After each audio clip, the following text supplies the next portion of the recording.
Hello students, class 9th chapter 7 question number 5. Let's start the question. Line L is, ये figure हमें given है. Line L is bisector of angle A.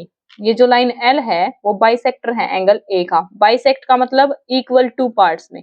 Bisector का मतलब होता है equal दो parts में डिवाइड करना. ये जो L लाइन है ये इस एंगल A को इक्वल दो पार्ट्स में डिवाइड कर रही है. तो अगर हम इसको एंगल 1 रख दें नाम और इसको एंगल 2 रख दे तो angle 1 is equals to angle 2 हमें यहाँ पे गिवन है क्योंकि इसने बोला है L is bisector of angle A. Bisector ये हमें गिवन है. ठीक है, angle 1 is equals to angle 2 and B is any point on L. और इस L लाइन पे कहीं भी एक B पॉइंट है, ये हमारा B पॉइंट है. ठीक है, BP and BQ are perpendicular from B to arms of A. इस B पॉइंट से हमने दो परपेंडिकुलर ड्रॉ करे हैं इस एंगल A की साइड्स के ऊपर. एक ये साइड एंगल A की, एक ये साइड है.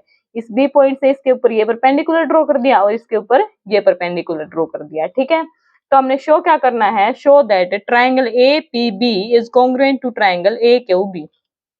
APB ये वाली जो ट्राइंगल है इज कॉन्ग्रुएंट टू AQB. ये दोनों ट्राइंगल क्या करनी है, कॉन्ग्रुएंट प्रूव करनी है. ठीक है, गिवन क्या क्या है वो समझ आ गया. गिवन है हमें angle 1 is equal to angle 2.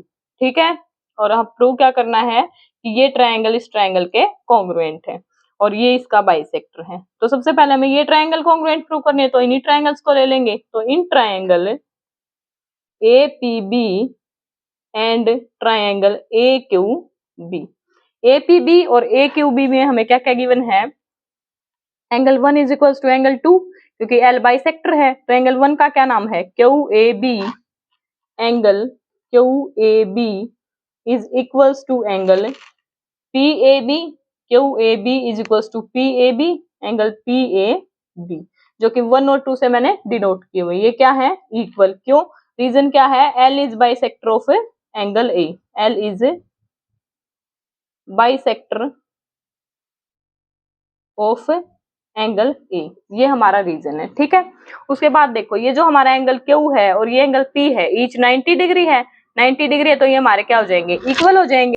तो हम क्या लिख सकते हैं, angle AQB is equal to angle APB. Angle AQB is equal to angle APB because each 90 degree. Each 90 degree ये भी हमें गिवन है.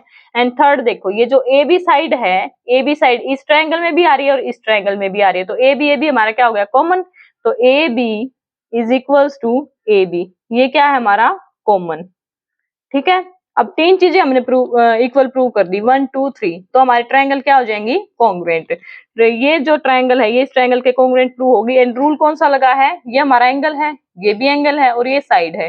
तो कौन सा रूल हो गया हमारा, एंगल एंगल साइड रूल. तो हम क्या लिख सकते हैं, triangle APB is congruent to triangle AQB. कौन सा rule, by angle angle side criteria या फिर रूल. इस रूल से हमारा एंगल एंगल साइड, दो एंगल लिए हमने, ये वाला एंगल और ये वाला एंगल और एक साइड ली. ये हमारा प्रूव हो गया. अभी हमने क्या करना है, second part, BP is equal to BQ. BP is equal to BQ. ये वाली साइड इस वाली साइड के इक्वल प्रूव करनी है. अभी अभी हमने ये ट्रायंगल कॉन्ग्रुएंट प्रूव करी है. तो ये वाली जो साइड है ये इस ट्रायंगल की साइड है और ये इस ट्रायंगल की साइड है. तो ये कॉन्ग्रुएंट ट्रायंगल्स के पार्ट हो गए. तो क्या लिख देंगे हम सेकंड पार्ट में, BP is equals to BQ and reason CPCT. CPCT का मतलब क्या होता है, congruent part, sorry corresponding parts of congruent triangles. Corresponding parts of congruent triangle और कॉन्ग्रुएंट ट्रायंगल अभी भी हमने प्रूव करे. तो second part BP is equal to BQ हमारा प्रूव हो चुका by CPCT. Hence the solution.